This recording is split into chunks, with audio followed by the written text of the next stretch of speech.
hogaamiye Vladimir Putin ayaa ka digay in Ruushka uu si degdeg ah uga jawaabi doono faragelin kasta oo lagu sameeyo Ukraine. madaxweyne Vladimir Putin ayaa ka digay in dalal kasta oo isku daya inay faragelin ku sameeyaan Ukraine inay la kulmi doonaan jawaab degdeg ah oo arxan daran oo ka imaan doonta Moscow.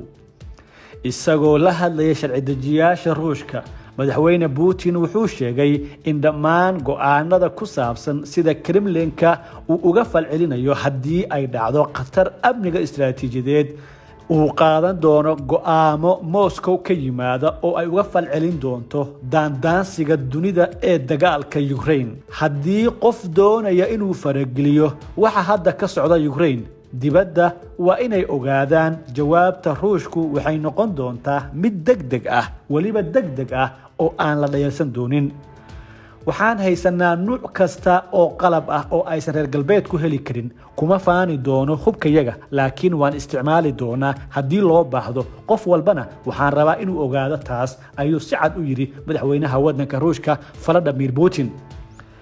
sida muuqata madaxweynaha Ruushka waxa uu diidan yahay uuna ka didayaa reer galbeedka faragelintooda Ukraine, isagoo aaminsan qorshayaasha socda inay tahay qorshe la doonayo in lagu carqaladeeyo danaha istiraatiijiga ee Moscow.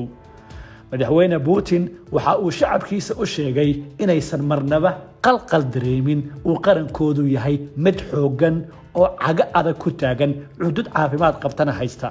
cadawga reer galbeedka daandaansigooda nama niyad jebin doono, nama dhaawici doono, khatarna uma aragno, balse iyaga ayay khasaare ku tahay, ayuu si cad u yiri madaxweyne Putin. Maraykanka iyo xulafadiisa sida muuqata waxay taageero maalgelin oo muuqato oo militarisiinayaan maamulka Kiev, balse Moscow taasi waxay u aragtaa daandaansi, laakiin ay taqaano gardaradaasi sida looga jawaabo. annagu ma calaacali doono, mana caban doono, balse waxaan naqaanaa sida cadowgayaga cagta hoose loogu dhigo. waana ka jawaabi doonaa dhaqamada kan. nama farxad gelin doonto waxa aad wadaan, balse waxaan garanaynaa jawaabihiina. Putin waxa uu digayaa sida muuqata awoodaha shisheeye ee faragelinta ku haya Ukraine, sababtoo ah danihiisa hawlgalka istiraatiijiga ayay khatar ku yihiin oo ay ka hor imaanayaan, waliba waa ay dhaawacayaan. tani waa fariin toos ah oo ku socota reer galbeedka oo ugu horeeya Maraykanka, xulafadiisa NATO iyo sidoo kale xubnaha midowga Yurub oo dhawaanahan abaabul hoose iyo taakula toos ah Ukraine ku harqinayay.